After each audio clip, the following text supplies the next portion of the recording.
It's taking its time this morning. Okay. And we are live on Facebook. Beautiful. Good morning, Facebook family. Grand Rising. Happy Tuesday. Welcome to day 298 Wake Up Community. I hope you are having a beautiful morning. I hope you have a lot to look forward to. Even if you don't have a lot to look forward to, you at least have this discussion on your schedule today. I'm looking so forward to hearing what you all have to say on this particular subject matter. So interested to hear your lived experiences. So interested to hear from you and share space with you this morning. I am so fortunate that this is how I'm starting my day, and I'm happy that you all are here. Um, Here on day 298. That still is blowing my mind how long we've been at this in this community. So thank you for being here. Thank you for sharing space with us. As we get ready to get started, I would recommend, if you are able to, just grab a glass of water, grab a pen and paper. That's always a good thing to have. People always share incredibly valuable thoughts and information and little gems that you're going to want to try to capture. So having a pen and paper is ideal. Keep that handy and have something to drink because we got a long session. We're going to be talking a lot. So have something warm to drink to get you started. Have some water. I've got my water, I've got my coffee. I have like 3 drinks around me to get me started this morning and get me off to the right on the right foot. So as we're prepared, just make sure you are ready so you can be fully present for the next 90 minutes we have together. So Peace and blessings. Good morning, family. Good good morning. morning, and good morning to everyone here on Zoom. I didn't even notice we transitioned into being live on Zoom. Welcome everyone here. Hi, Teresa. Who else we've got? We've got Carrie Ann, Sister Cheryl, Joyce. Hi, Stacy. So many people this morning up and at it early. Joyce, good morning. Good morning, everyone. So happy to see all of your faces. Welcome to day 298. I hope you are all excited to have this conversation.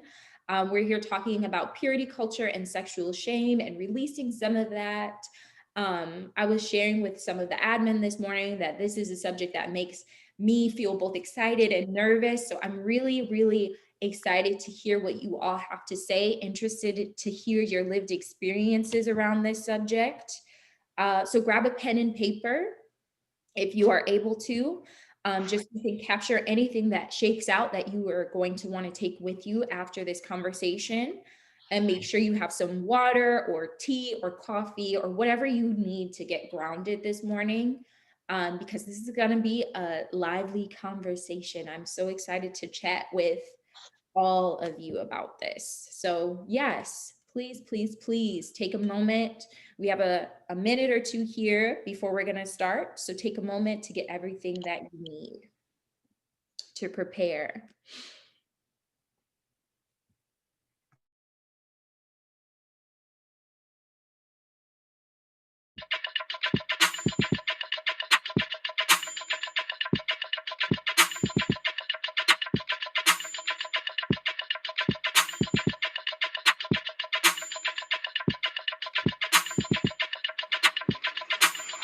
Wake up, everybody. It's time to get up. Wake up, everybody. It's time to get up. Stay woke, stay woke, stay woke. It's time to get up. Stay woke, stay woke, stay woke. It's time to get up. We're healing, we're dealing, we're growing. Together, together, releasing. We're teaching, we're moving. Together, together, we're learning, discerning, we're striving. Together, together, we're leading, connecting. humanity, transforming together, together.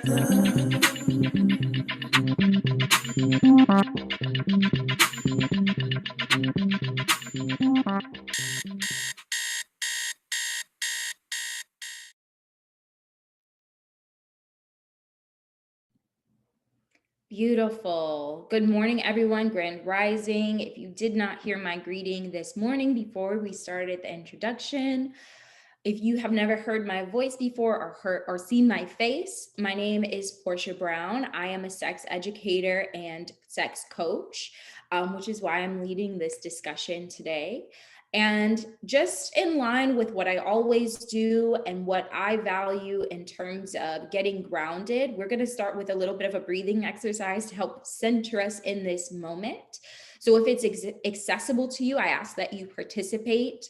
I know when we talk about sex, when we talk about sexuality, there's a lot of emotion that comes up. There's a lot of nervousness and anxiety because we have a lot of history tied to those subjects and a lot of thoughts and a lot of emotions, right? So I figured it would be a good idea to start with something to get us grounded before we dive into the discussion, just to help us, number one, get started in the day. It's 7 a.m. Most of us are just getting up, just getting acclimated to this gorgeous Tuesday. And secondarily, get us sort of acclimated to this discussion. And this is one that I believe I've done in this space before. It's a very simple breathing exercise. It's called the square breath. And I will count it all for us. All you have to do is breathe. So as I'm explaining, if you are not seated or at least comfortably standing, please do so. If you're driving, please feel free to not participate in this. If you are busy doing something else, please feel free to take this one off and come back to it at the recording when you have some time to give it your full attention, right? We don't want you to divide your brain space here. But basically a square breath, you're going to breathe in for a count of 4, hold for a count of 4, release for a count of 4, and then hold again for a count of 4. And we'll do that a total of 4 times. This is one of my favorite ways to calm my nerves, to get myself centered, to get myself grounded. So I think it's a great way for me as a speaker to prepare to speak with you all, but also for you to receive. So take a moment wherever you are and find some stillness and turn your awareness to your breath. You don't have to change your breathing pattern. Don't need to increase your inhales or exhales just yet. Just bring your awareness to your breath. And when I say inhale, I'm going to count to 4. So prepare to take a deep breath, deep into your diaphragm, deep into your belly, and see how much you can expand as we do this count of 4. So I will count everything out for you from this point forward. Ready? Inhale, 2, 3, 4. Hold, 2, 3, 4. Exhale, 2, 3, 4. Hold, 2, 3, 4. Inhale, 2, 3, 4. Hold, 2, 3, 4. Exhale, 2, 3, 4. Hold, 2, 3, 4. Inhale, 2, 3, 4. Hold, 2, 3, 4. Exhale, 2, 3, 4. Hold, 2, 3, 4. Inhale, 2, 3, 4. Hold, 2, 3, 4. Exhale, 2, 3, 4. Hold, 2, 3, 4. And take one more moment to just allow your breath to turn back to normal, return to its normal flow. And as it is early in the day, most likely for you, just take a second, take a beat to check in with your body. Note any areas where there might be tension and see if you can release that. Maybe you're clenching your jaw a little bit. Maybe your shoulders are a little tight. Maybe shrug them up, drop them back down, release that. Maybe a little tension in your hips. See if you can send a deep breath to your hips or wherever there is tension. And I always like to take a moment to express a little bit of gratitude right here. Grateful for our breath, grateful for our bodies, whatever condition they are in today, grateful to be here. And when you're ready, turn your awareness back into the space where you are. If your eyes have been closed, open them, softly flutter them open. Okay, beautiful. Can we bring my slides up, please, at this point?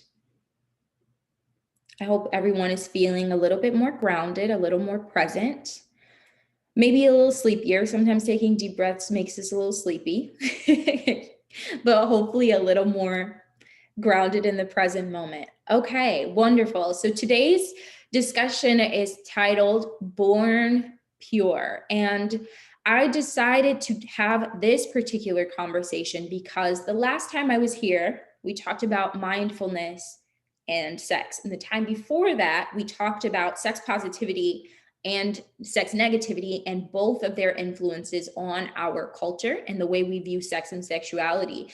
And every time we have these conversations, there's this sort of undertone cloaking all of the discussions, this thing that we kind of skirt around, but we don't really dive into. And that is the influence of faith, purity culture, as I'm calling it in this discussion, right? On how we view sex and sexuality. And when I left the last discussion, I said, we have to talk about this because we keep just sort of skirting around it, but it's so influential and it's so important to the way we view sex and sexuality. And even if you are not a person who grew up with any form of faith, if you grew up particularly in the Western world and in America, faith has such an influence on our culture. If you live in America, in God we trust is on our money, right? So those things have so much influence on us. And regardless of what your faith was growing up or lack of faith was, you were likely influenced by purity culture. And we'll get into the details of what exactly I mean by that for the sake of this conversation.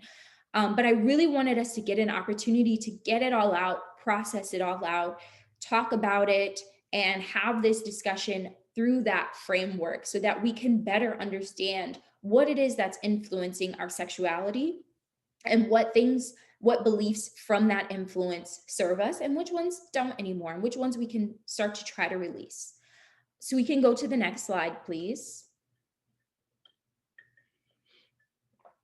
So before we begin, because we just celebrated Easter and I grew up in the church, I just want to be absolutely clear that I have an abundance of respect for anyone's faith, regardless of what it is. And this discussion isn't meant to bash anyone's faith, anyone's religion. It's not meant to say that religion is inherently harmful. It's not meant to say that if there are beliefs that you hold, that you find value in, that you can't find value of them in them and they can't serve you. However, this discussion is an opportunity for us to really investigate the roots of our beliefs, right? To sort of peel back the layers that have been placed upon us and see what all is there and see what things have been influencing the way that we think about ourselves as sexual beings, the way we view the world when we think about and speak about sex and sexuality, and also to determine, do these beliefs serve me? Do they actually align with my values? Do they actually align with the things that I want to pursue in life? And most important of all, do they align with how I view sex, sexuality, and myself as a sexual being? So I want to pose a question. We can go to the next slide. Yes, first let's talk about what purity culture actually is for those who have never heard this term before. And once I explain, you'll probably have a light bulb moment and totally understand what it is that I'm getting at. So purity culture is a set of rules or beliefs that tell us how to remain, quote, sexually pure. And it's typically tied to Christianity and similar faiths. Purity culture was something that came out of the term specifically was something that was coined in alignment with the evangelical movement in the 90s.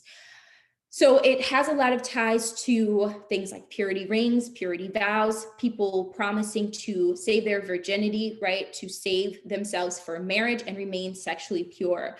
But it's not only tied to Christianity. There are a lot of other faiths that encourage this. There are a lot of people who aren't even Christians, right? Who are not in an organized church who make similar vows and similar promises and make similar declarations about sex and sexuality. And all of these values trickle down and infiltrate so many different ways that we view sex and the way we value it and the way we discuss it, right? So it's not just tied to Christianity in this particular movement, but it is influenced by it. And that's where the term sort of started. But we know that purity culture infiltrates things like, or excuse me, influences things like school dress codes, the way that we value how many sexual partners we have, the way that we date, et cetera, right? So if we go on to the next slide.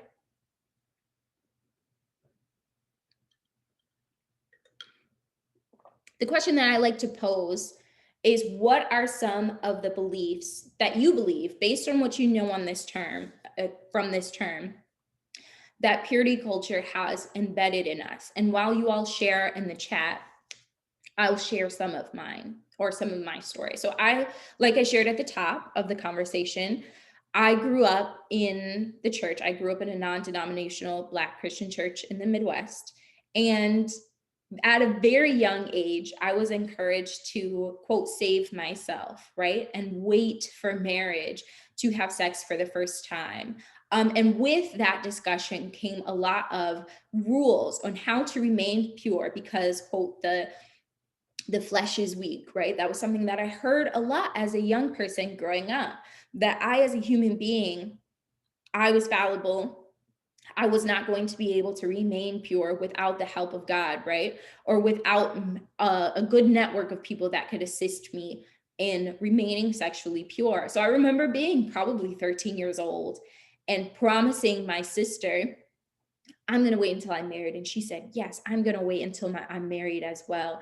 And we both vowed to remain sexually pure, which led to not kissing boys, not really dating, putting all of these rules and restrictions on ourselves that much later in life showed up in all of these different ways that influenced the way that I viewed sex and sexuality. And it also taught me that as a woman in particular, my virginity was something that was precious and that was special about me, right? So then when I lost my virginity, and we'll get into why I'm using like air quotes around all of these words, I felt like I had lost a part of myself that was valuable. I felt like I had given something away of myself that was valuable. And it really impacted me negatively at a young age because I felt like I had made some sort of mistake, right? Who can relate? I'm sure a lot of people have a similar story or know someone who does. And a lot of that way of thinking came from my church, from the other girls in my youth group, from the women in my family who taught me to, my grandmother used to say, keep a dime between your knees, that sort of thinking. So it took me a while. It took me a very, very long time to sort of unpack if those beliefs were actually mine and if that way of thinking was actually serving who I am and the way I actually think about sex and sexuality. Can someone read from the chat if people are starting to share a little bit? All right, sure. So Kathy And so far, Kathy is the only one that responded. I'm sure people are typing in right now. Mm. It says, I went to Catholic school and that was also promoted. I'm sorry, yeah, saving myself for marriage. Teresa Scott says that if I did was no longer worthy of God's goodness, it put a negative view. Charmaine drops from Facebook that sex before marriage is sinful, making one unclean and not acceptable to God. Yes. Thank you, all of you, for sharing. Yeah, so we're seeing a pattern here. And I really wanted to have this discussion because it was something that came up almost every time we've gotten together in this space to talk as sort of an undertone, but not really directly spoken about, right? And I really think we need to unpack why that is and what those things are that influence us and how they might still be showing up today, right? Because we were taught those things at a young age, many of us as young adults, but how does it keep resurfacing in our lives today and how we view ourselves as sexual beings? I'm seeing one more from the chat. I had to dress a certain way, had to act repressed. Yeah, not socializing with boys. It was promoted if you had too many partners, you were free. Theodora, thank you. Do you mind saying more about that? Where's she at? Growing up, I grew up in Brooklyn in Canarsie. And I always remember as a young girl that anyone who had too many partners was called a whore. Mhm. And even though you were 12 or 13, that label followed you right almost into your adulthood, And regardless of what happened later on, huh? what was too many? How do we quantify that? I couldn't even tell you how many too many. If it got out that if I had a girlfriend and she might have slept with 2 or 3 guys, but at that age, 13, 14, 15, 16, if you slept with too many people in the crowd, then you were free, promiscuous, a whore, all of those names. And how do you think that impacted the person who actively made the choice to have sex with people, whether they enjoyed it or not, or what the outcome was with the people they were with? How do you think having that label impacted your friends that were given that title? I think it impacted her a lot. It impacted me. Say more. It impacted me to not want to have that label. So to be choicey in what you do. So it influenced you. it impact me. And when you're a kid, you don't so much understand what's going on. And I think that's why people want you to wait until you get older, because you're just out there doing, I don't know what. You don't even know what you're doing, basically. And so let's tie those two things together. You're a young person making choices, not sure really what those choices are going to lead to, how it's going to impact your life, but you're trying to explore and discover who you are. And the True. people around you, largely people who are older than you, are labeling you negatively. It's not only the older people, it's your peers that are labeling you. It is also your peers who are sometimes doing the same things, right? Yes. But maybe doing it a little more secretively, Or like they have one boyfriend and that's who they're supposedly doing it with that boyfriend. But yeah.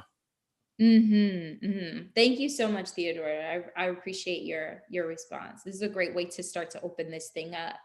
I'm seeing Terry said, some of these beliefs are still influencing how I see myself when it comes to sex and my view of my sexuality. Terry, do you mind saying more? Because this is the bread and butter of the conversation, right? Going from the young person that Theodora brought up, who's exploring, who's trying to figure themselves out, to being an adult who's carried that label and had other people label them as this, and that, good girl, bad girl, whore, slut, etc. And now you're an adult trying to navigate sex and your sexuality.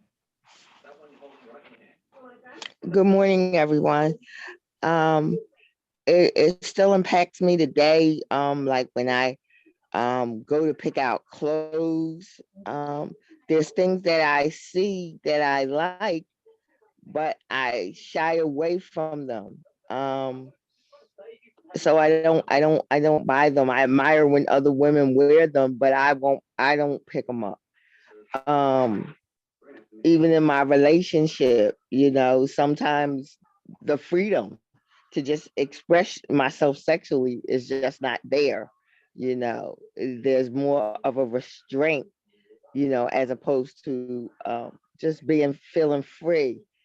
Um, so in those ways, it kind of like has influenced me. I'm still on some level repressing it. And when I dare to step into my sensuality, I'm self-conscious.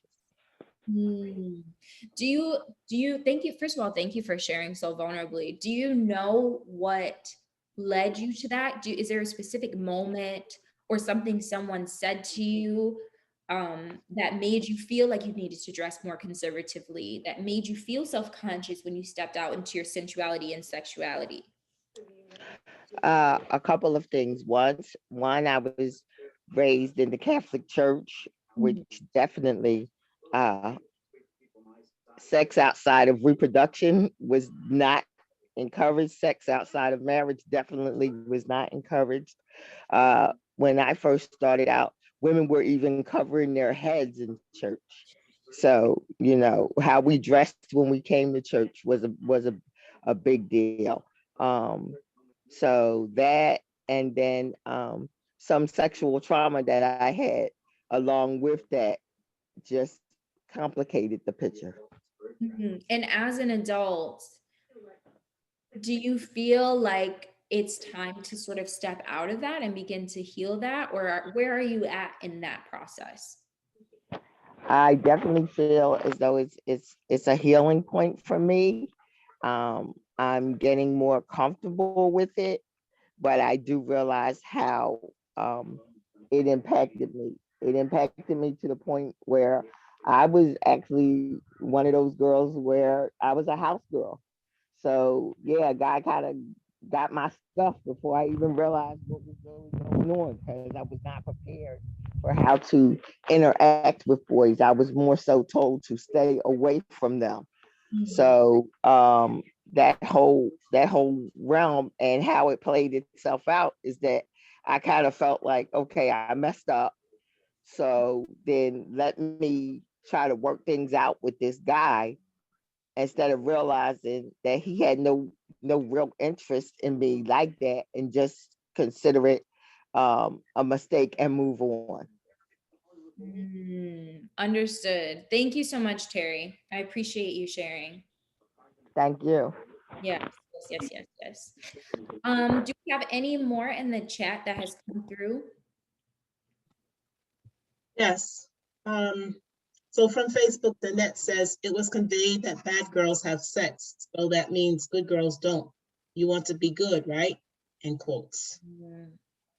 Teresa Scott says in church, the pastor always protected from the women. Okay, I'm not sure I understand that. After that is whether the he. So maybe it continues later, but maybe. So Kathy says, I remember not understanding how we were being told to be chaste, but our uniforms were so short. The skirts barely covered our private parts. That's interesting. Teresa says, okay, that's probably her continuation. Whether he, and let me read it again. Then in church, the pastor was always protected from the women, whether they say it's better to marry than burn. Okay. Kathy is responding. Teresa, wearing a sleeveless dress and no stockings were a sin. Wendy says, my mother put the fear of God in me about sex and having boyfriends. As a result, I was afraid of boys for a long time.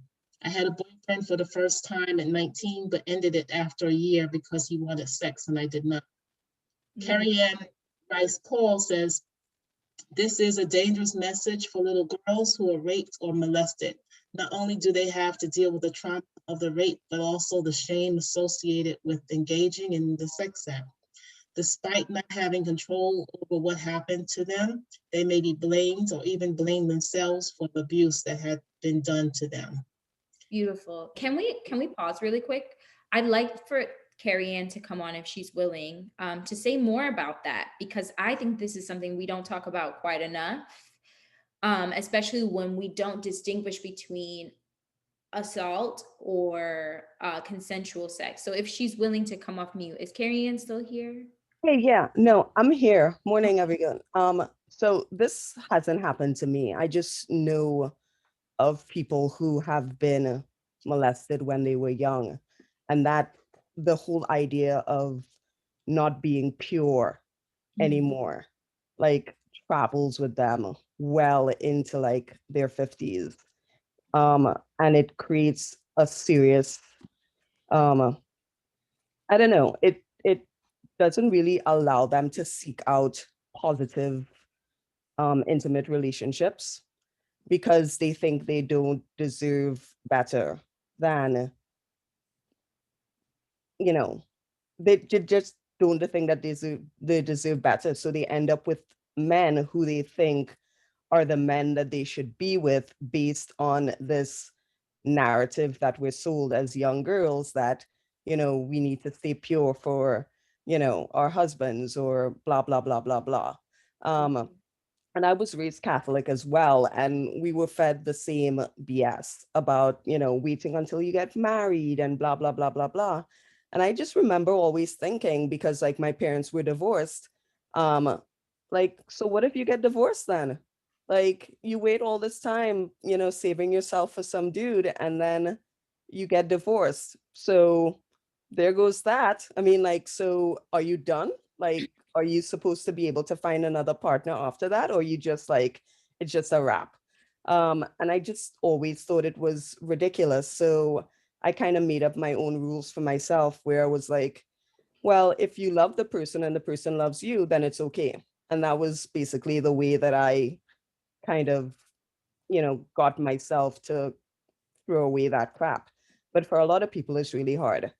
Agreed. And I'm circling back to your point about assault. What's coming up for me is there was a time where if a young girl or a woman was raped or assaulted, she would be made to marry that person, right? There was a point in our history where that was very normal because it was still Really? considered sex. Yes, there was a point Wow. Okay. culturally where there really were blurred lines between what was consensual sex and what was rape, right? So because there's so much emphasis placed on virginity, right? Which is a social construct. What do I mean when I say that? Virginity is assumed to be the breaking of the hymen and this huge sort of body altering experience. But what we know now is none of that is actually true, right? When we are penetrated for the first time, most likely our hymen does not break. Most likely our hymen remains intact, and it's not this thing that actually changes your physiology, right? So that, like you said, is BS. That, like you said, is not necessarily rooted in any truth or any actual science. But it's more so something that we kind of, due to systemic values and social needs of a different era, sort of made up, right? And made to be important and made to be this big, huge thing.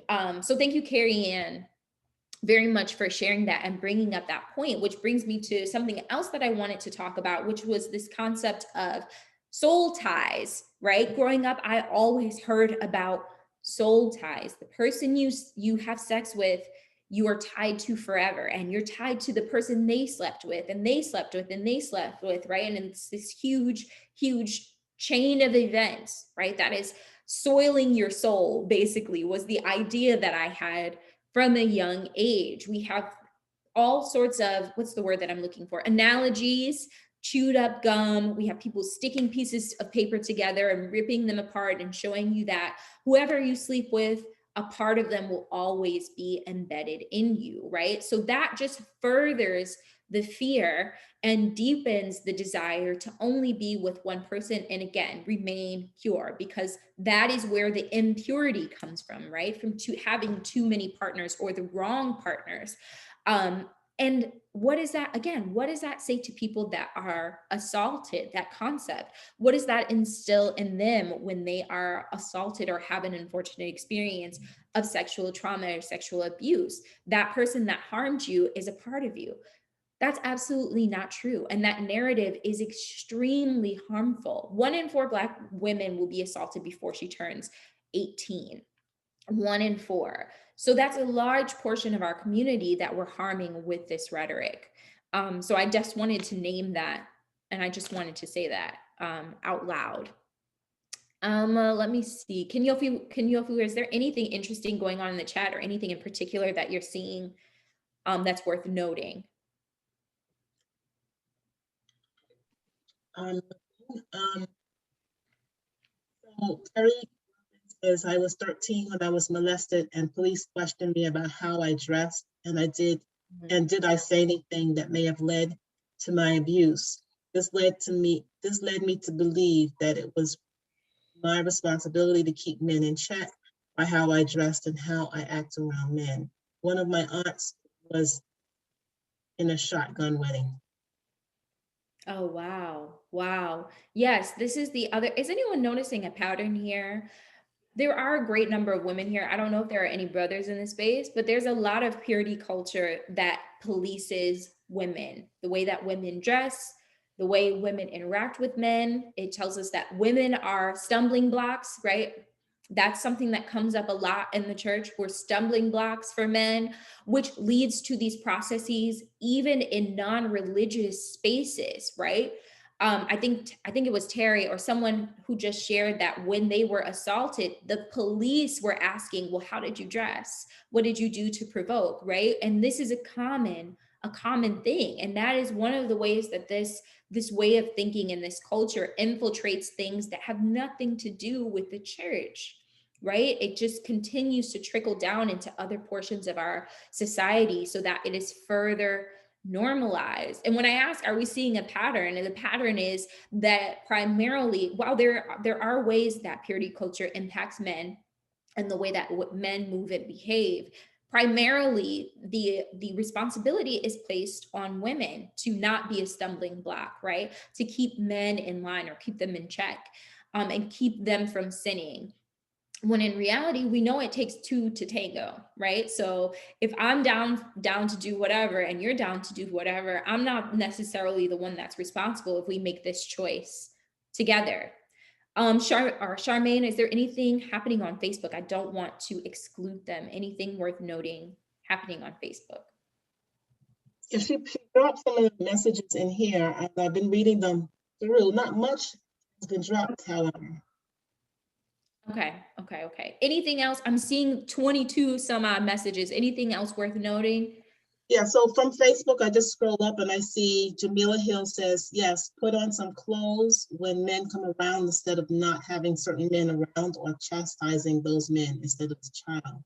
Yes. I'm wondering if anyone who is here on Zoom would like to come on and talk about this, because I know this is something that a lot of young girls heard when they were coming up. Oh, Uncle so-and-so is coming over. Your cousins are coming over, yada, yada, yada. Go take those shorts off, put on some long pants, make sure you're covered up, right? This concept of, again, being responsible, even for young girls, 9, 10, 11, 12, being responsible for grown men, for adult men around you, and having the responsibility of covering yourself, of remaining, to help them remain pure and help not be a stumbling block for them. So then we graduate into adulthood, and guess what we're still doing?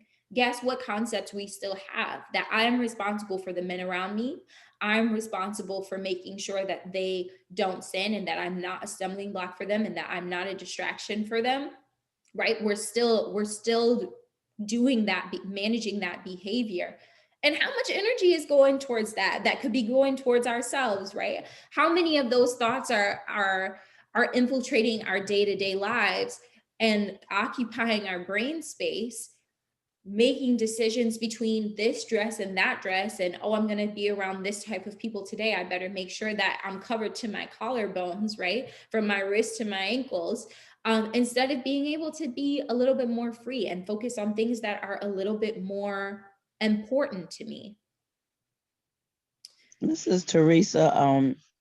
I've experienced a lot of this stuff, the molestation, the stuff in church, and it really has affected me and how I look at myself and how I was looking at myself. And the other day I had like a struggle with, with myself and my sexuality, as far as, if I was doing something right, if I was, comfortable. And here I am at 62 still struggling because of what has been told to us. Um, I'm sorry, hold on. Let me go back to it. Take your time, love. Yeah. The thing that makes me sick right now is that I lived in churches where they protected the pastor.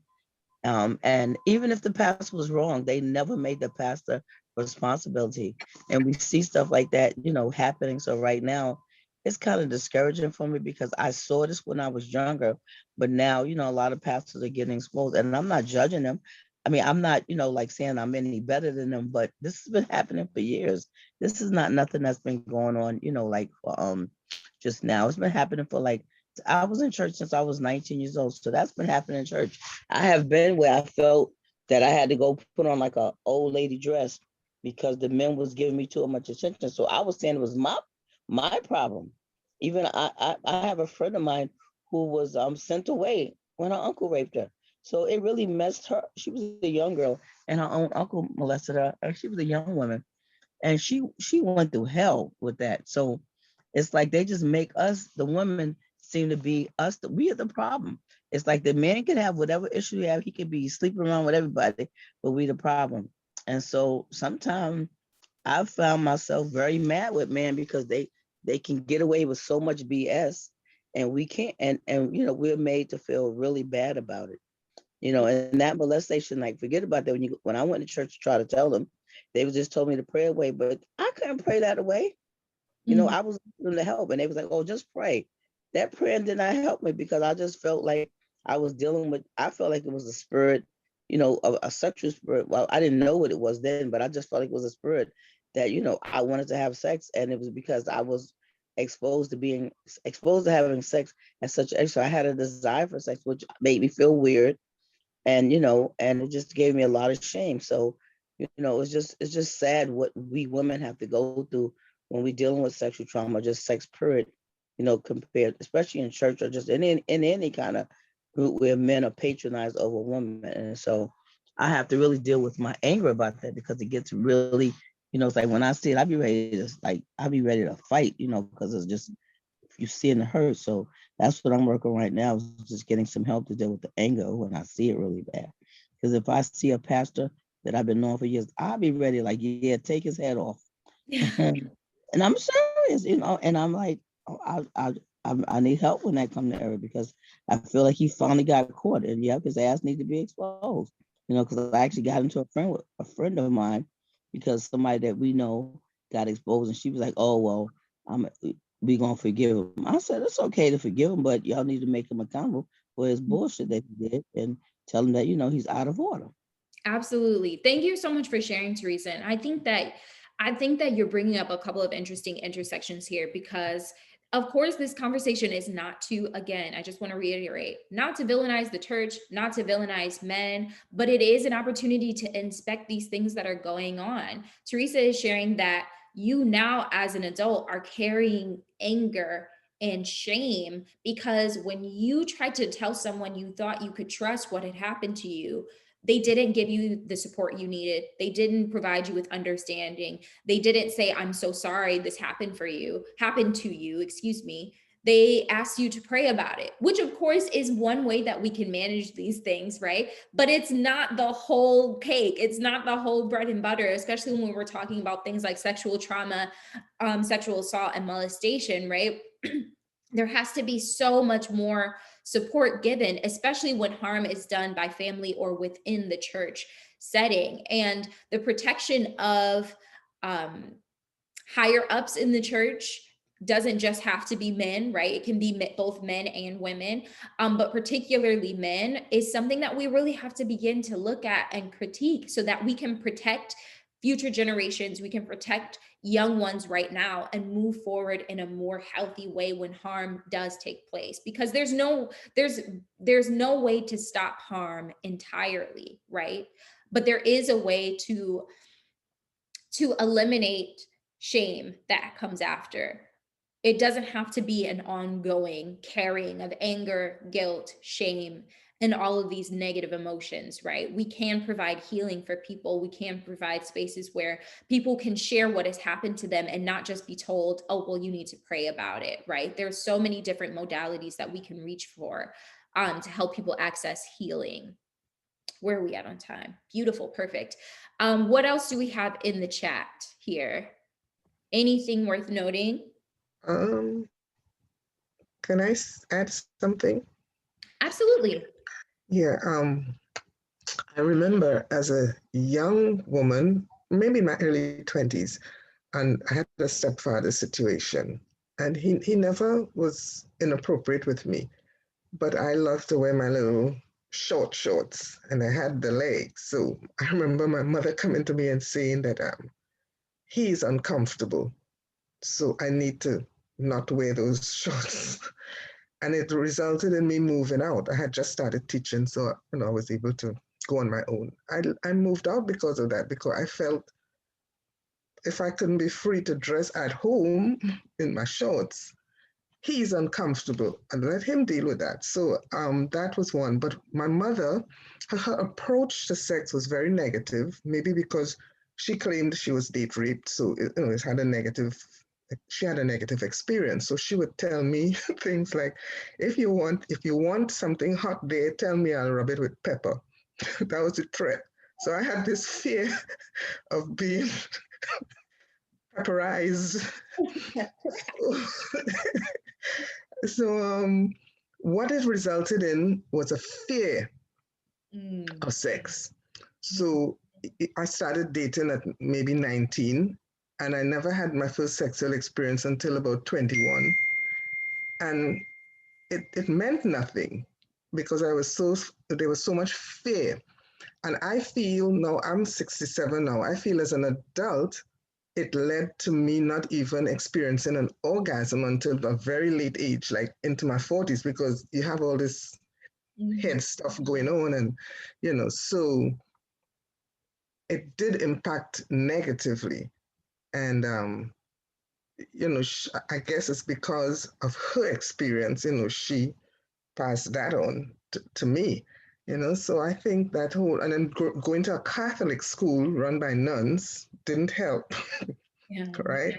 The long skirt, the button up thing, and being all pure. And I know I had girlfriends who were very much having sex in the Catholic school, but I was afraid of that pepper. So and she would actually, if we go partying and come back home, she would come to the room, raise the covers and sniffing. Wow. Sniffing for Mrs. Sexual sense. I don't know what she's sniffing for because I had never had sex, so I had no clue that there was an odor, maybe semen, or I don't know what she was sniffing for. But she would sniff. So, it's really all this taboo around sex that makes it so not as pure and beautiful as it's supposed to be. And that it can live with you for a very long time. So, so that was my experience. Thank you, Wendy. This tidbit is so rich with information and with common experience. I think that what you're expressing about feeling limited in your sexuality because of the fear that was instilled in you is something that so many people have dealt with. I know a lot of people who do successfully save themselves or wait for the right partner, wait for marriage, wait until they find someone who loves them. And you're in a secure relationship, but you can't open up sexually because you have it embedded in you that this is something that I need to avoid, something I need to protect myself from. This is something that, oh my gosh, I'm being a stumbling block for this person, yada, yada. And you could be fully married to someone and still have these emotions come up, still have these thoughts bubble up during sex and around sex, right? A lot of people who go their teenage, adolescent and teenage years and then get married in their 20s and finally start having sex report having a hard time actually engaging with their partners that they're married to, right? Sex is supposed to be for marriage according to the church, of course, but we don't give people proper sex education and tell them sex is beautiful, sex is a way to connect with your partner and show love to them. We tell them, learn to avoid it. If you have sex, something bad is going to happen to you. You're going to get pregnant, you're going to get an STI, et cetera, et cetera, et cetera. And I think, Wendy, what you shared about, I believe your mother, you were saying, used to smell you. A lot of women take extreme measures to protect their daughters from what has happened to them, right? They will do things like the smell test. I know I've heard of women saying their mothers try to check their hymens, et cetera, all sorts of things that now when we say them out loud, they sound weird, but they come from a place of wanting to protect from the harm that was done to them, right? And so we can't villainize these people for trying to protect, but we can investigate the root of where that protection comes from and sort of divide out how can I actually protect myself and the people around me and the young people around me, versus oppressing them and teaching them fear and teaching them that sex is bad and it's going to lead to negative experiences, right? I see the chat is blowing up. Do we have anything else noteworthy or anyone else who would like to share? Feel free to raise your hand. We have Purple Norris raising her hand here. If you want to speak, come off mute. Yes, good morning and thank you.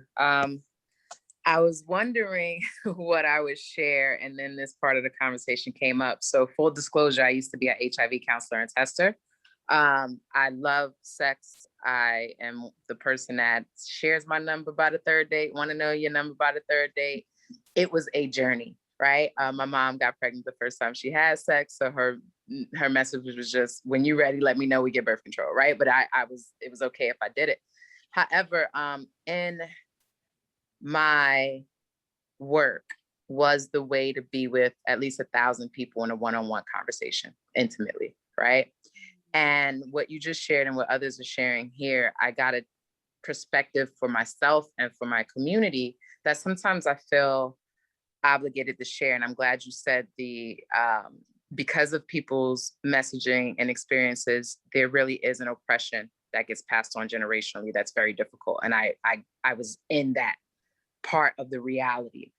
The other thing that was a surprise that I want to share to add to this conversation is a majority of the women I tested had been sexually assaulted and had never disclosed it to anyone. I was the first person they told. These women were in the age range of 40 something.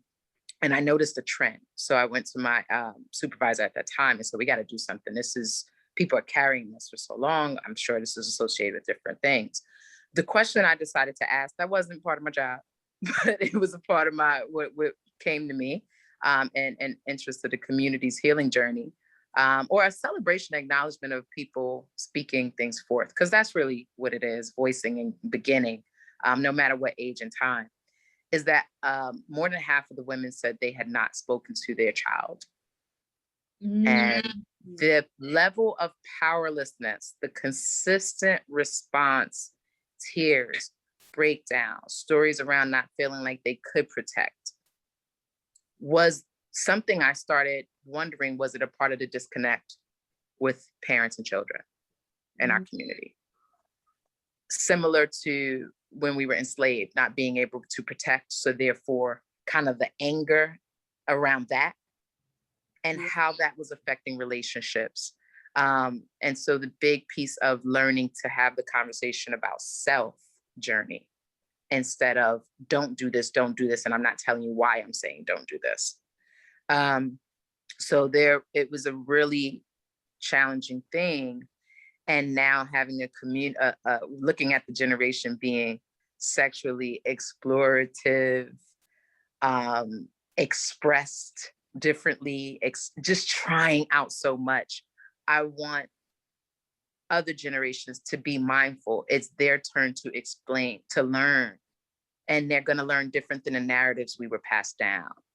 And to still love and stay connected and curious and ask, but really try to catch our shame language and our judgment, because it comes from the past generational experiences, which is, yes, they are what in them is expressing and connecting and desiring, yes, but ask.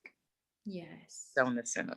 And I don't know, just I say being the I don't know and the curiosity of it, right? But I definitely know the encouragement or the journey I invested in later was to learn, to touch, to feel myself, to soothe myself, to play. And there's a different freedom because of the container of guarding what that does when one can, with not even enjoying your own touch can affect enjoying someone else's. And so I think that's the thing that I really appreciate. And I tell young people, like, get to be with you and enjoy you. And then you could tell somebody how you like it, Yes. One thing I That's what I always was about tell there. people, one thing I always tell my clients is the most important sexual relationship you'll ever have is with you, right? Because your body constantly changes, your desires constantly change and evolve. And some discoveries we can only have when we're by ourselves, especially But people who have trauma, the things that you're speaking to. And just to be clear, most of us have trauma. Like, do not feel like you're alone if you're in this space and you have some sort of trauma. It's a good way to learn that sex and sexual touch is safe, right? When you are with yourself. So thank you for sharing that. And this also allows for the pivot that I wanted to make right now, because I don't want us to necessarily leave this space just sort of digging up this stuff, right? And sort of just spitting it out. I want us to dream forward and think about the future generations. We've talked about the way that our parents, our great so-and-sos attempted to protect us, but in the crossfire, they ended up shaming us and limiting us and placing bonds on us that they didn't necessarily mean to. So I'm curious what you all think real protection looks like. How can we actually provide protection for the little ones around us, for young people coming up? If we could go back and rewrite those conversations, or some of the conversations that didn't even happen, right? What would they look like? What does real protection around sex and sexuality actually entail? And how do we make it happen in real time? And also, how can we provide healing for us, for those of us who didn't get that real protection, right? For those of us who had someone around us attempt to, but ended up doing something that was actually invasive and caused more harm than good, and didn't offer the protection that they thought that it might. How can we begin to rewrite that for the little ones that are still within us, right? Because the ones that experience harm, whether it be through misinformation, I believe that withholding information is a form of trauma. I believe that providing misinformation about sex and sexuality is also a form of trauma. It doesn't all have to be sexual assault or molestation. Misinformation, fear tactics, right? Telling people, I remember my aunt telling me, well, you try to put a cucumber through a grape, and she instilled this fear that there was going to be so much pain with penetration, right? I believe that's a form of trauma, right? Because in my brain, I had this image of just that. And that also created in me this fear around my own body and a misunderstanding of what my own body could do around that. So yes, the chat is blowing up. I'm curious what you all think about what it looks like to move forward with real authentic protection. I do want to acknowledge that it's almost 8:00. I do know that some people probably have to step out at this time, whether you're on Facebook or if you're on Zoom with us in real time right now. I want to say thank you for being here. If you want to stay connected with me, My email, my website, my social media information has been or will be dropped in the chat. So please take that down. I would love to stay connected with you inside of the Woo community and beyond. And again, thank you for your participation. Thank you for sharing. I just want to acknowledge those of you who may have to dip out at this time to go start your day and do whatever it is that you have to do. I've so enjoyed having you thus far. Portia, there are a couple of responses to your recent question in the chat, and Jacqueline has her hand up. So let me read the chat first. Go ahead. I see Purple says we can all we can do is learn together and say what I thought this then and understand this now. And Ketsia from Facebook, she says information, knowledge, vulnerability. I think these can help children understand us and themselves. And, okay. Sliding down because there's some interpersonal conversations. All right. Charmaine drops from Martine in Facebook. This is my question. Where is the balance between allowing sexual freedom and determining what's appropriate, as well as keeping not only children, but all of us safe? Denise West says having open conversations and honesty, and not only one-sided with girls, but girls and boys. I acknowledge what you don't know and from what perspectives you're speaking from. And I was beginning a chat in the thread here. I wanted you to speak about this, the freedom that women can have in reference to their sexuality, and how it can be misportrayed in the music videos, the rap music videos. So it looks like freedom, but it's not necessarily. And so let me know if you want to address the chat and when you want Jacqueline to come on. Thank you, Kenyahu. I think we'll have Jacqueline come up, and then I would like to address Martine's question that Charmaine dropped in, and then yours, because I think both of those are important. But we'll have Jacqueline go first. Hi, good morning. Good morning. I agree pretty much with what Denise West was writing in the chat when you asked the question, how do we go forward? How do we carry this conversation forward? I remember having this discussion with my children several times, but usually I spoke to my daughter and my son, the youngest, well, they're the youngest two. I spoke to them at the same exact time. And they knew that I had been molested as a child. I never kept it a secret. That's something that since the age of 19, I was very vocal about and very angry about. So I spoke about it with passion. T.G. Jakes created a movie, Women Thou Art Loosed, because my son, he was very close to his grandmother, and I didn't want to mess up that relationship because I liked the fact that they were close, but he had to understand why I wasn't close with her. And when that movie came out, I used that as the prompt to get the conversation going. And I said, so what did you think of the movie? And they were like, oh man, that's horrible. I can't believe that mother did that to her daughter. I said, well, that's your grandmother. So I just want you to understand that. I said, but even with that, I still love her. And I understand that her trauma she might have had some trauma that she passed on or had visited upon me because she didn't know what else to do. I heard all kinds of stories about what happened to my aunts in the West Indies and to my mother. My mother's in denial to this day that anything ever happened to her sexually, but she did go into great detail about how one uncle took her to a brothel when she was 13 years old and was going to deflower her. So he went into the room. When he went into the room to discuss with the madam, to get the materials, I guess a bowl of water and some towels and stuff like that to clean her up after he finished with her, she ran. She ran to her aunt's house, who was his sister, and told her what was going on. And she said, well, I think it's time for your mother to come get you. So she called, she sent a letter to my grandmother and told my grandmother, you need to get these girls because it's at that time. But I do believe that my aunt had already been, the younger aunt had already been molested by him, and she had a lot of issues when she came here to the States. And so I believe in open communication. I believe in being brutally honest. I also let the girls know that this is a patriarchal system and that they will be expected to carry the weight of that. And don't you dare take that on. That is not your responsibility. And I feel that way very strongly, but I also tell them how to protect themselves and what to watch out for. Because I mean, there were opportunities later on for people to try to take advantage of me, but I took control. I was the opposite.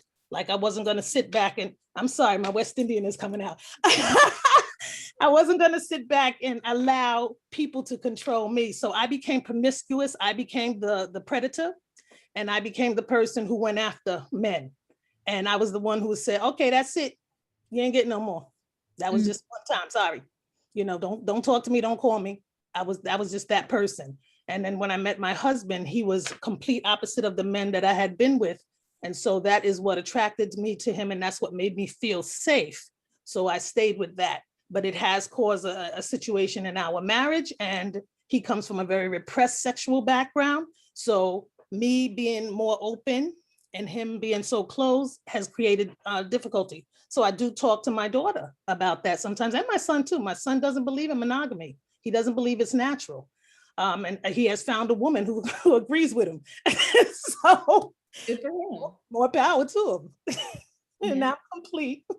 Thank you, Jacqueline. Thank you for sharing so vulnerably. And what's coming up for me, because you shared how you chose to cope and learn to heal yourself by becoming, I'm going to use your word, promiscuous, basically saying, I'm going to explore my sexuality on my own terms. And that's beautiful. I do want to share it because I know there are people in this space for which that is not the case. And that is okay too. However we choose to cope and move forward with our healing is unique to you. And there's no right or wrong way to heal from these things, particularly sexual trauma. Whatever comes up for you and feels affirming for you, even if later on down the line you say, you know what, that wasn't a good idea. That was a way to learn. That was a way to process in the moment. So give yourself grace.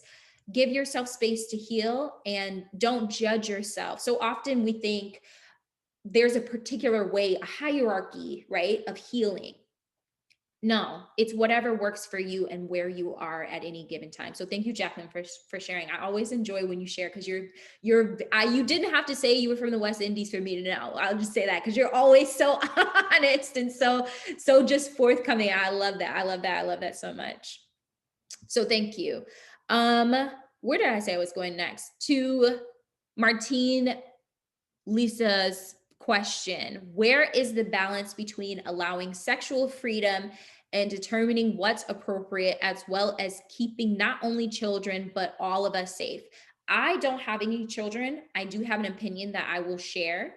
And then if anyone who does have children or oversees little ones wants to also share, I'm open to hearing that. I believe that it depends on the child and the set of values that you have in your home. Some people would not share their sexual trauma with their children. Some would wait until they were also adults. Some may never unveil that to their children. It depends on what the temperament of your kid is and what their ability to handle that kind of information is. And the same goes for conversations around sex. I believe as soon as babies can listen out of the womb, we should be telling them about their sexual organs and using real words, not calling it a cookie, not using, euphemisms, but calling their body parts what they are. Children have the ability to begin to learn things like boundaries. They have the ability to learn things like consent from the time they are learning to speak. And that information is vital for if and when someone does attempt to harm them. They have an understanding of what their own bodily autonomy is from a young age, right? So again, it depends on the set of values that you have in your home. I believe children are going to explore themselves sexually. So why not give them the tools and information that they need? Wash your hands, do it in private, right? Don't allow it to take up all of your time. You got to do homework. You got to do this and that. But learn, again, the most important sexual relationship you'll ever have is with yourself. And we can't stop people if they want to explore themselves sexually. We can't stop children from doing that. So why not tell them this is how you engage with yourself, and this is what the value is, and this is how you learn about yourself. But here are the boundaries, right? You're not going to be doing it in the living room, right? Or whatever values you have set in place for your home. But I'm curious to hear what other people have to say in terms of how do you find the line, the boundaries between teaching kids about sex and allowing them to have sexual freedom, but also offering them protection? Anyone? Particularly people with children? That's all right. Okay, I go ahead. have a grandchild. I have 5 grandchildren, and because of growing up, with the sexual trauma stuff, I've had a lot of issues with talking with them. And then I realized is that, I have to find a different way to talk with them. So, what I've been doing is just being patient and loving, because my granddaughter, sometimes she say stuff and I should be like, where the hell you get that from? I say it in my head. I don't say it to her because I want her to be able to talk to me. And there's been times when, I was talking to I have like 25 nieces and nephews. So I'm talking with them about stuff. But I just think that um, we have to talk to our kids, because especially with those name and things that you said, because I remember a little girl was saying that her cookie hurt. And so she was actually being molested, but because the parent never told her, that that was her vagina, her penis, she didn't connect that the child was saying that, her cookie was hurting. And so a lot of times, we're telling our kids these names. And we don't want to talk to our kids, even if you have been molested, sometimes it is hard for you to talk to your kids, but you have to talk to your kids, because you actually could save your child from my opinion, you actually could save your child from being hurt. And not only that, it's like, just let them know that anyone can do this to you. It doesn't matter who it is, because a lot of times people are dealing with being molested by, parents. And then because that has not been talked to, and just let them know, like, I've heard people tell people that they have I don't even know if remember it said to me, but someone said to them that they was going to kill their parent if they told, and so I have told my grandkids, even if they say they're going to kill you, kill us, tell us anyway, because we want to know. We do not want to hide this. And so I think you have to, like I said, you have to be loving with your kids. You have to talk with them. Like my grandson is like humping on his sisters. And so I was saying, how I was wondering, like, how could I talk with him about it, because he likes talk with me. We play games on the phone. So where how could I talk with him, to try to let him know, like, that makes your sisters uncomfortable, not to do that. So that's, I would love to get, help to understand how to deal with my grandkids, because I don't think I'm going to have no baby no time, I don't think again, but anything could happen, but I don't think so. But I would like to understand how to talk to my teenagers that's 18, 17, from my grandson on up, how to talk with them. I love what you're sharing about not admitting that maybe I'm not so sure what to say. I'm not so sure because of my trauma what to say. And I think that that's where humility comes in. That's where making peace with our own experience comes in, or at least attempting to make peace with those experiences. Because then we could say, okay, maybe I'm not the best person to have this conversation, but I know it needs to be had. Let me find someone in my community who can talk to them about this, or I can lean on for advice so that I can speak to them about this.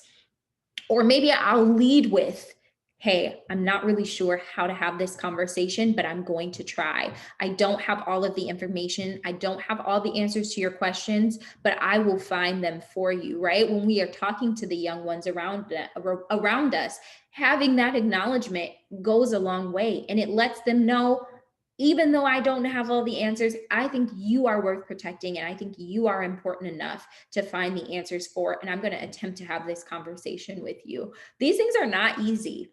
And again, talking to young people about sex is not a one and done kind of conversation, right? Because we have to constantly update according to their age, what their experience is at this time, what kind of questions they're asking, what are they interested in knowing about, right? So it's not a one-time conversation. But I think that challenging ourselves to try can end a lot of generational curses, can end a lot of patterns of trauma, because it's better to have a conversation that maybe doesn't go as smoothly as we would like. It's better to have that happen than to have no conversation at all whatsoever. John Carl, are you raising your hand? Yes, as I'm listening to you share and support the community here, and the best choices, the best approach to this, and reading the chat. It's like a really heavy, deep conversation. I've met several women who have encountered molestation, and just how they deal with that and the trauma and how it reflects back on me as a man. Um, I'm also going to share this story I never shared before, but it was just playing in my head how best to share this to keep the integrity of it. And this is something I dealt with personally with my daughter. She was about 14 years old, and just going through the experience of becoming a woman, having those urges, and just experiencing the influence of everything around her.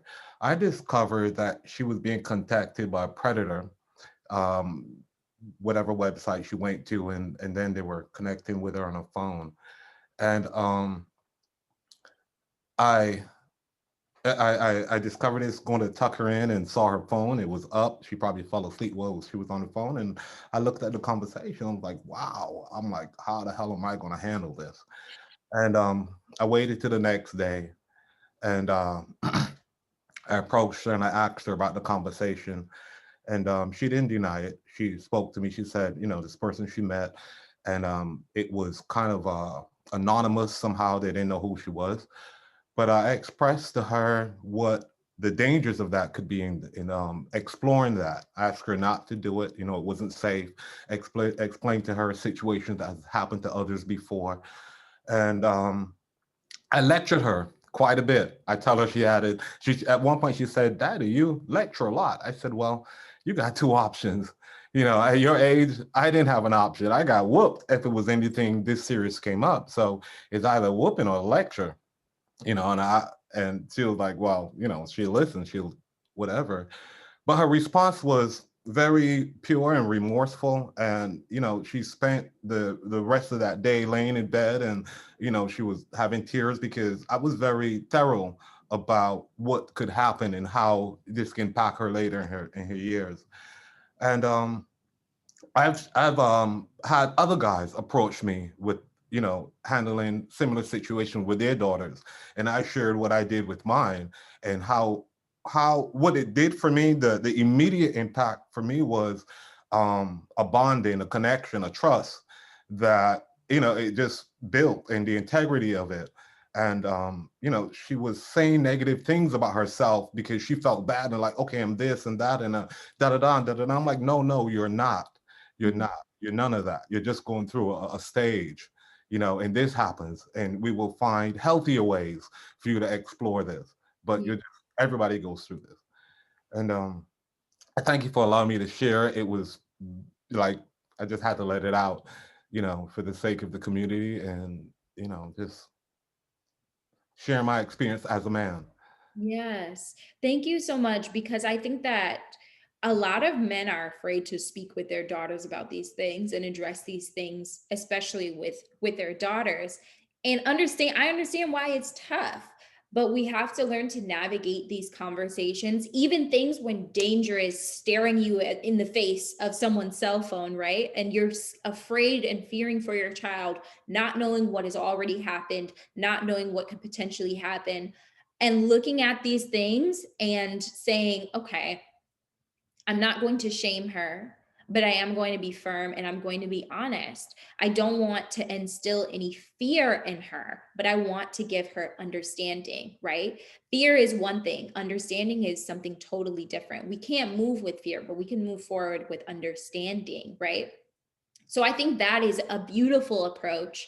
And while these conversations may not be perfect, We may accidentally say something that instills fear into our children. We may accidentally instill shame upon them, but at least trying, right? And giving it an effort, and not leading with anger or shame, but leading with compassion and understanding is going to take us much, much, much, much farther than shaming and fear. So thank you. Thank you so much, John Carl, for sharing that. Very well. I want to add, and this is like an answer to your question, and then it blends into what you're speaking now.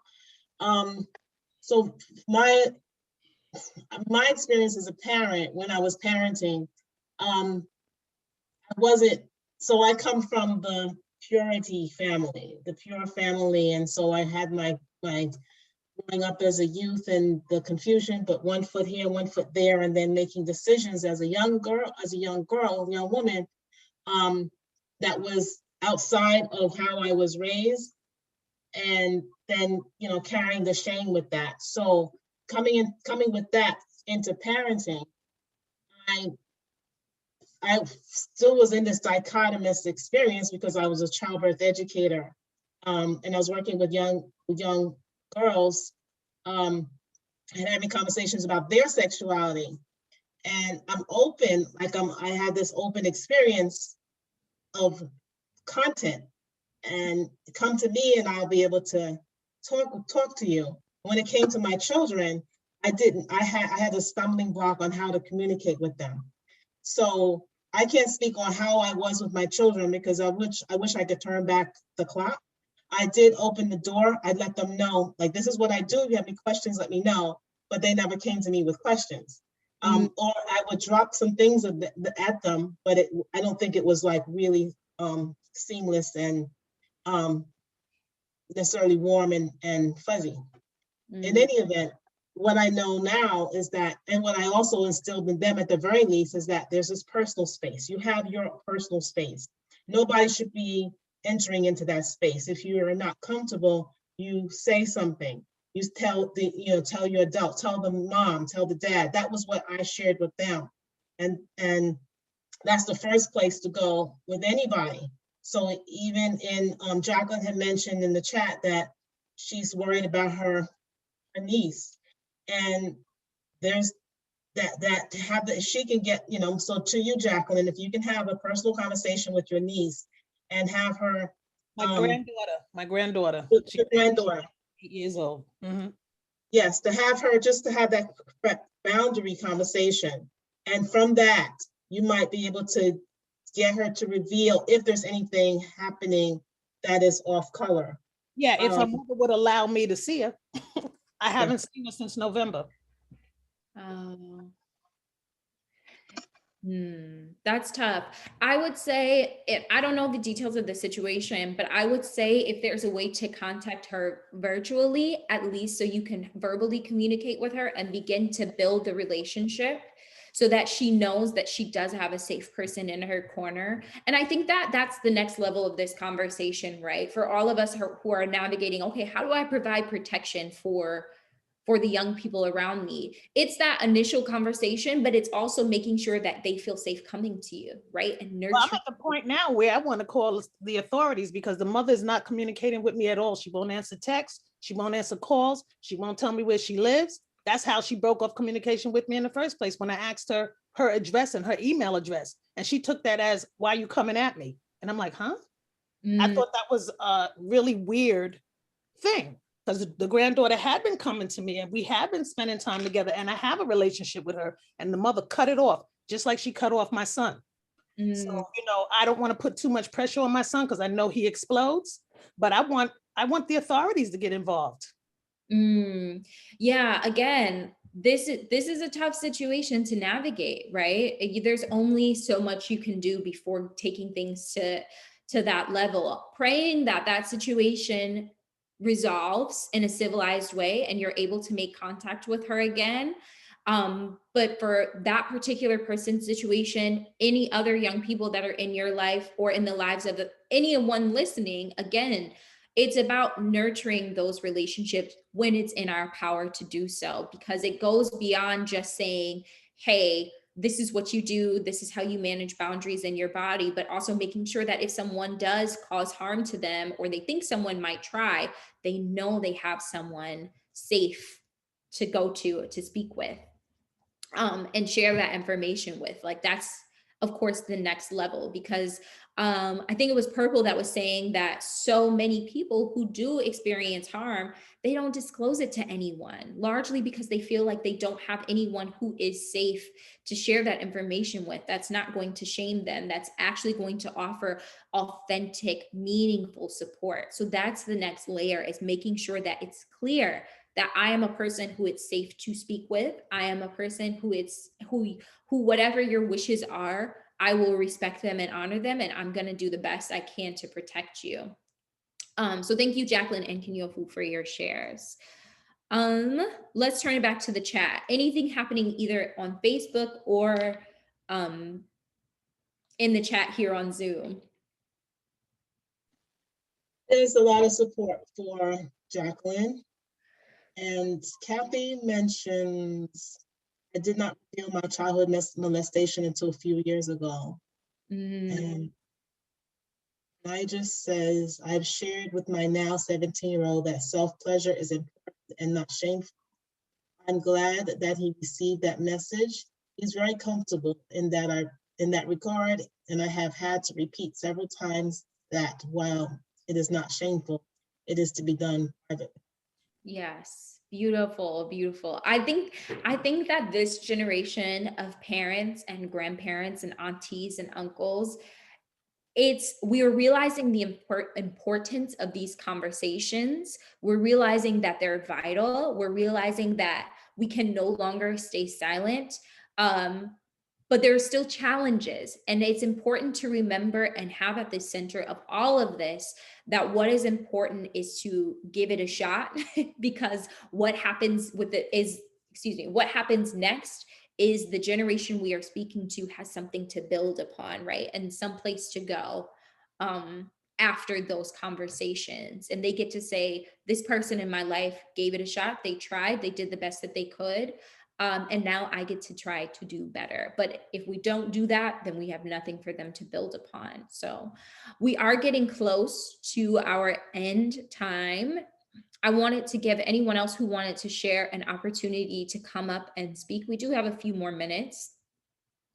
Go ahead. Can I just say thank you for having this conversation, because it helps me realize, how much of us here are suffering.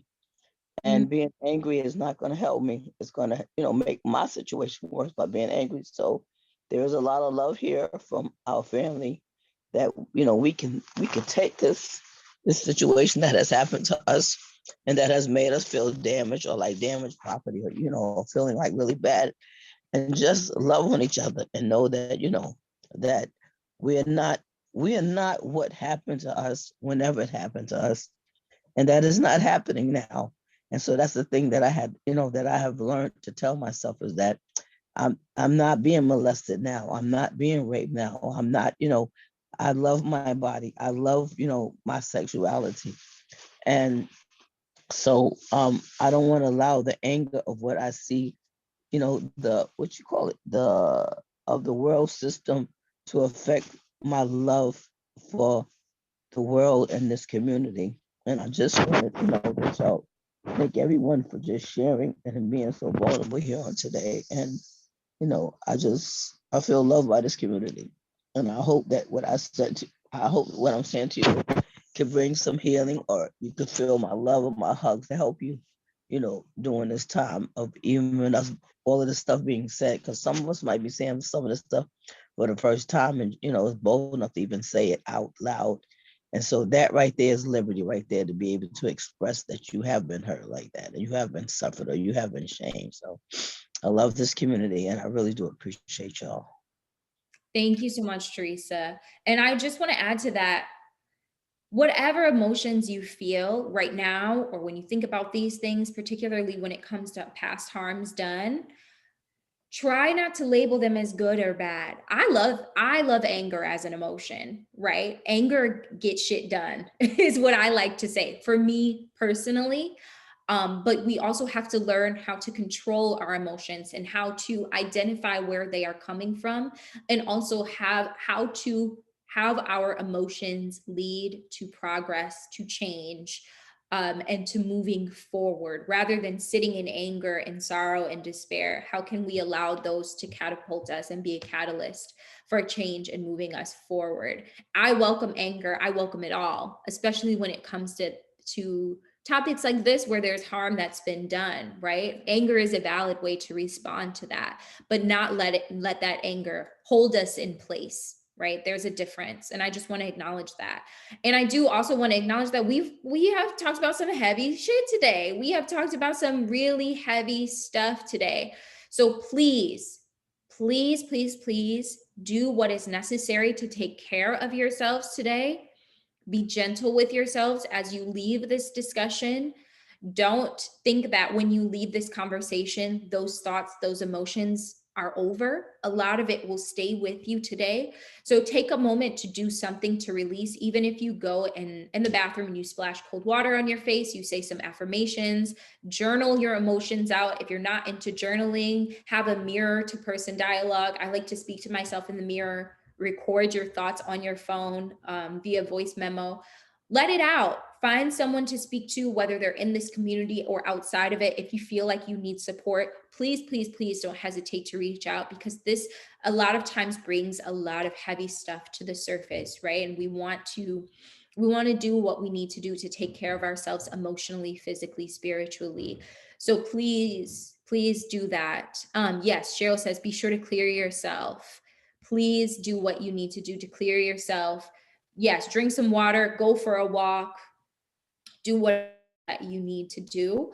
And if you're feeling kind of heavy and feeling kind of down after this conversation, acknowledge that and explore where those feelings are coming from and see if there's a way to move forward with that. I'm loving the suggestions for self-care in the comments.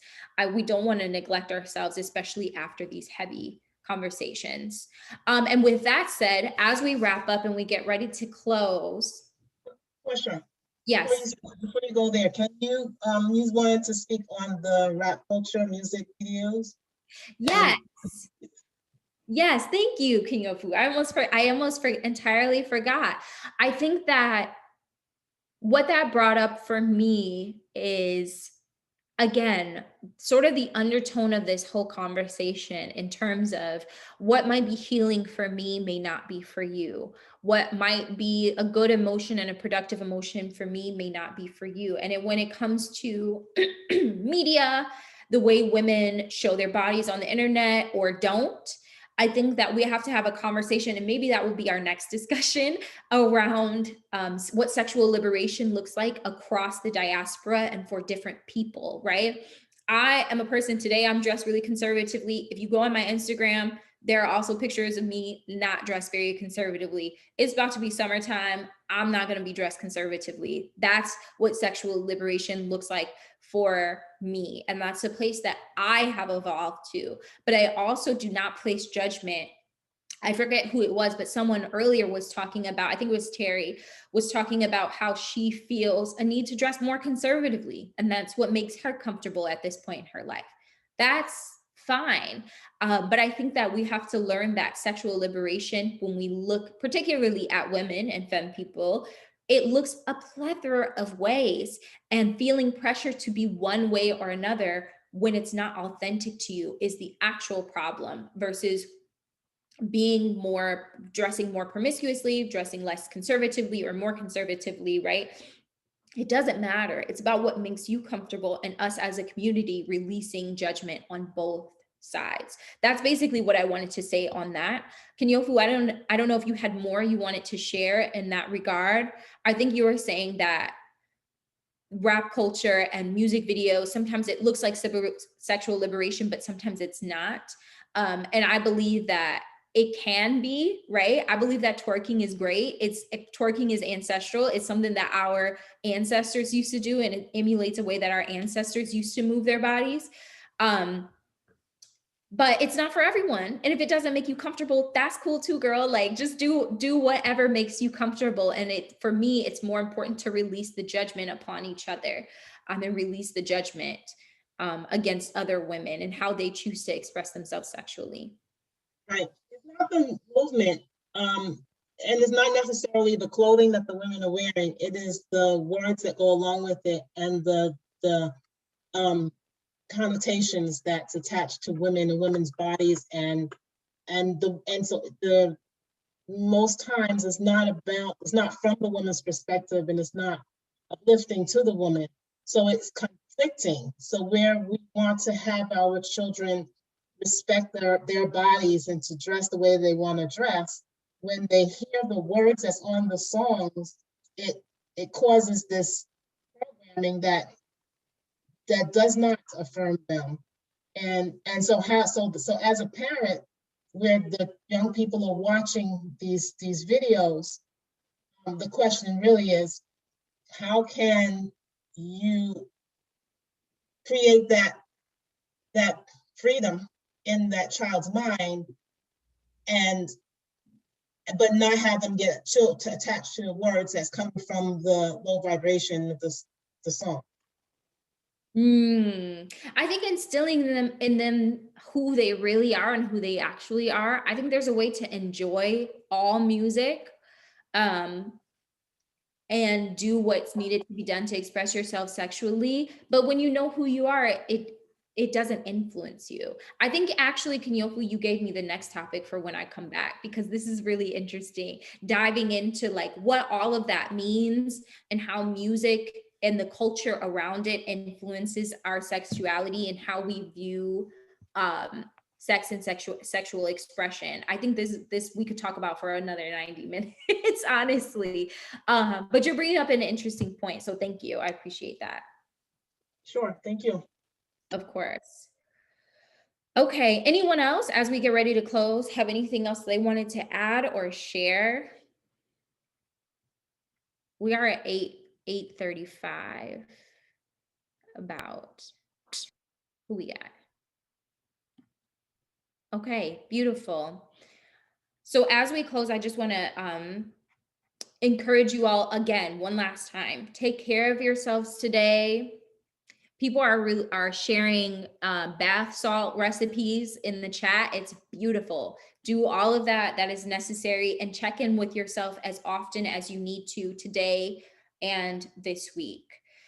All right, so as we wrap up, I do have a special offer that I'd like to extend to you all. I offer one-on-one coaching, 90-minute consultations to women only. If you are interested, I'm offering $20 off for the next 7 days. So if you email me at hello@froeticsexology.com by next week, which is April 13th, we can get you in scheduled for a 90-minute consultation at at $20 off of the original price. So if you're interested in working with me, please reach out. If you are a man in this space, I do not work with men, but I'm happy to direct you to another coach who can work with you.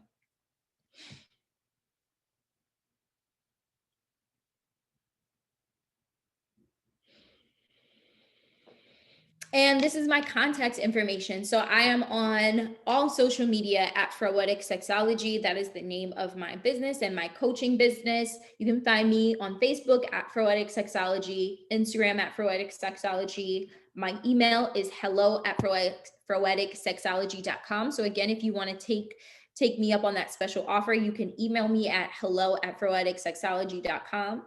And if you want to learn more about my coaching services, read my blog, you can reach out to me at froeticsexology.com. That is my website. So you can find out more information about me there.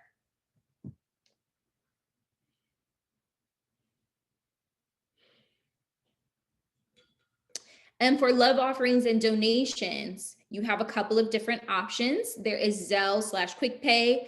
The email for that is soleadershipdevelopment@gmail.com. Cash App is $Spirit of a Woman. And the link is there, cash.me/$Spirit of a Woman. And the code is #298PB, because this is day 298 of Wake Up, everybody.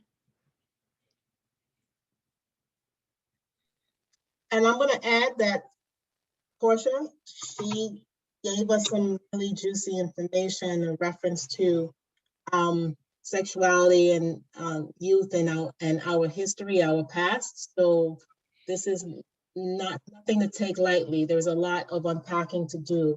In this that you received from this session, do give back to Portia, knowing that she did a wonderful presentation and open up some doors. So thank you. And tomorrow we'll come back to see Tirza return with this conversation on Meet the Real You, the Higher You, is part 2. This is Wednesday, and it's a 30-minute day, and the following day is a fuller day that's with Kadim 1, and this topic is attract abundance. Yes, even now. I want to say thanks to all the new members that are here. I don't know who you are, but you can let us know who you are by typing in the chat right now. Hey, I'm new. This is my first time, or this is my first week. Like, we like to see who you are and welcome you to the space. This is a very warm and loving family that you have happened upon, and grateful that you're here. We are here on Zoom 5 days a week. On Sunday, Tuesday, and Thursdays, that's our long days from 7 to 8:30. And Monday and Wednesdays, our short days from 7 to 7:30. Here, meaning Zoom live. And we're also streaming live on Facebook. If you want to reach us, well, before we do that, I want to invite you to check out our swag. So we have sweatshirts, t-shirts, mugs, masks, and you would get them at bit.ly/Woo Swag. And how do you stay in touch? You would, in order to get into the Zoom space, you would need to register every week. We register, we open up a new series starting Sunday. So bit.ly/Wake Up Movement. In order to get the emails with the Zoom link, do that. And then if you want to join the Facebook community, you go to bit.ly/Woo Community. And we have Instagram and YouTube, and you can also reach us by email, info.wakeupseries@gmail.com. You can screenshot this, you can have it for eternity. I'm going to stop the share. And we're going to go into gallery view, and we're going to give, I'm unmuting. Thank you, Ms. Portia. I really appreciate everything that you shared. Thank It you was so really much, Great work, Coach Portia, Portia. for Thank you opening for up the this space, conversation and Portia. coming back Very, to very Thank you, go interesting. Portia. deeper Share your and God bless deeper you. vulnerability. Much to Let's peace, move love, forward. and Answered. peel back the Powerful. abundance. layers. Having the Thank I think you. conversation. you could come Thank you back. for Love standing I for don't. love, all of healing, you. There's and so presence. much Really, around this really Yes. can't wait for to part unpack 2. and Thank you, thank you. Keep doing I what can't you're wait doing. for this Liberating next us all. session already. Thank you. I'm planning for you to come back in my head.